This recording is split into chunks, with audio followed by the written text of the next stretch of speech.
So, David, members of the major religious organisations, how are they conspiring together towards a global agenda, in your opinion? Well, I don't think that 99.9% of people in the religions are conspiring together. But if you go high enough to those that ultimately control those religions, that's when the conspiracy comes in. And very, very few understand those connections, because it's essential to the conspiracy unfolding unchallenged for even those that are making contributions to it every day not to realize that that's what they're doing. So they structure everything, and religions are exactly the same, as pyramids, compartmentalized pyramids. So if you look at any organization today, including Christianity or Islam or any of it, they're structured as pyramids, and pyramids within pyramids. So the vast majority of people are in the body of the pyramid, and they have been manipulated to believe that their religion is true and their God is the only God, and all that stuff. And their truth is the only truth, and everyone else must be wrong. And then you keep going up and up and up and up. And then right at the top of the pyramid, you've got the tiny few people who are actually orchestrating the whole deal. And they understand that the religion, the religious belief in whatever religion it is just a front for something else. And that something else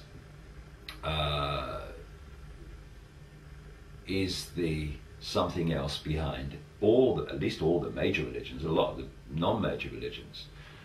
So Christianity and Islam and Judaism and all that stuff ultimately come from the same source and are controlled by the same source.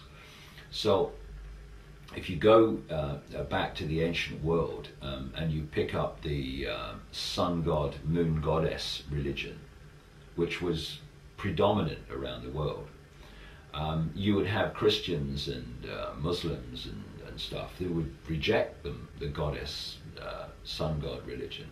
But actually their religions are just another version of it. They're just hidden behind different names and behind different structures, but behind it's the same thing.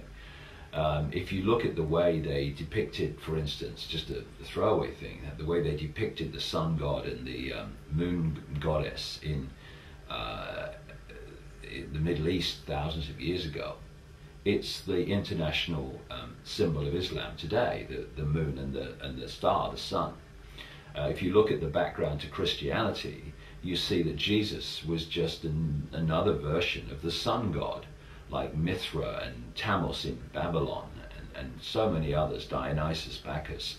The same story was told about them thousands of years before Christianity that was told about Jesus. They just put the story in another historical setting and changed the names. And Jesus is a symbol for the sun. This is why what was said about him and the way he's depicted is a mirror of the way they depicted Horus, the symbol of the sun in ancient Egypt, how they did for Tammuz, symbol of the sun in ancient Babylon. And wherever you go, you find that these religions are different versions of the sun god, moon goddess religion, which is the religion of those who are conspiring to bring about this Orwellian state. Then you go a step further and you look into the rituals of Freemasonry and the background to Freemasonry and other secret societies that connect into it, like the Jesuits, etc. Just look at the Jesuits' logo. It's the sun. And you find again and again in Freemasonry that one of their prime symbols, if not the prime symbol, is the sun. So what you're looking at within the secret societies is another version of the ancient sun god, moon goddess religion, which is their focus of worship, which is the same focus of worship when you look behind the cover story of these major religions. And yet the major religions, certainly Christianity, on the surface condemns Freemasonry and all that stuff. And yet they're all different masks on the same face. And so again, when you take the pyramids up, the compartmentalized pyramid, and you reach the top, you find that the same few, what they call elite families, interbreeding families, bloodlines, are controlling Christianity, Judaism, Islam, Freemasonry, Hinduism. You look at Hinduism again, they are worshipping the same gods from the Vedic history as is worshipped in other forms in the Western religions. And so it's one religion, including the secret societies, but the religions at the base of the pyramid, where people see them in society, are presented in a different way. But it's all the same score, and it's all the same gods that they are. And you know, you go back to the original writings for the Bible. It's not talking about a singular God. That came in the translation. They're talking about gods, and so are the Hindu religions and all the rest of it. So we're looking at the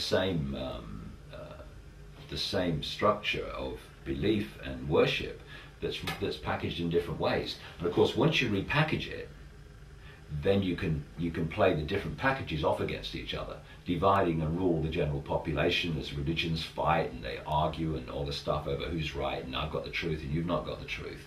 And up there, of course, they're kind of on their backs with their legs in the air, absolutely in hysterics what's going on down here, because they know that it's all the same thing they're arguing about. And of course, if you look at religion, it's been used in such a massively effective way in terms of advancing this agenda. First of all, you've got divide and rule, which any small group trying to control a massive group has to divide and rule the massive group to have any chance of success. But they're also selling belief systems, which are different packages of the same belief system, actually, as I've said.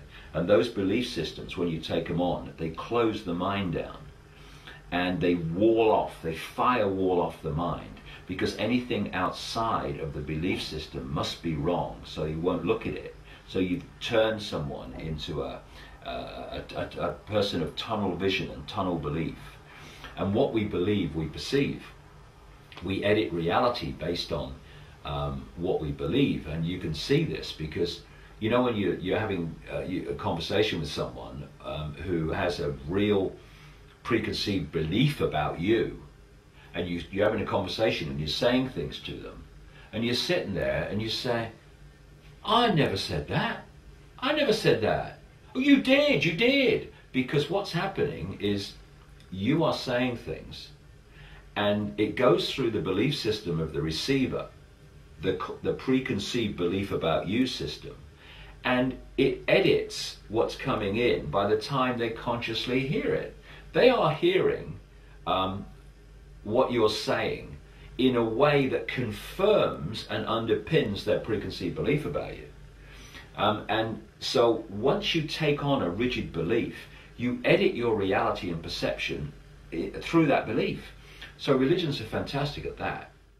And of course, the other great contribution that mainstream religion has made to this conspiracy through the centuries is being the focal point for expanding out across the world with the colonial countries and destroying, when they got in there, all the ancient verbal traditions of history, of reality, of everything that is at odds with what the conspiracy wants us to believe, in the name of things like Christianity. So Christianity goes into Africa, it goes into Australia, it goes into North America, and it destroys, or as much as it could, the thousands of years of knowledge and understanding that's been passed through that culture, and imposes upon it the rigid beliefs of Christianity, therefore taking out, because anything that was not about the rigid beliefs of Christianity, it's the devil, you know.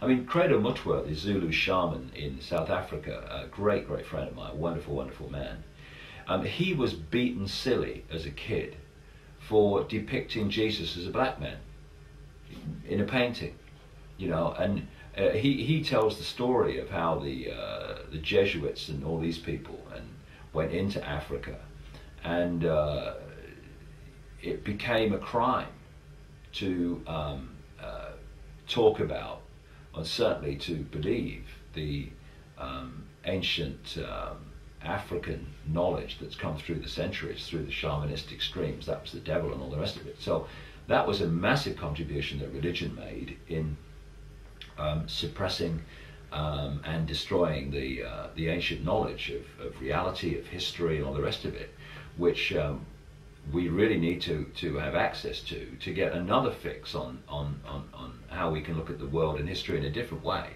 outside of the official history, which has been written simply to get people to see the world and where we've come from in a way that suits the agenda. So religion's just a fantastic weapon for this conspiracy we're talking about.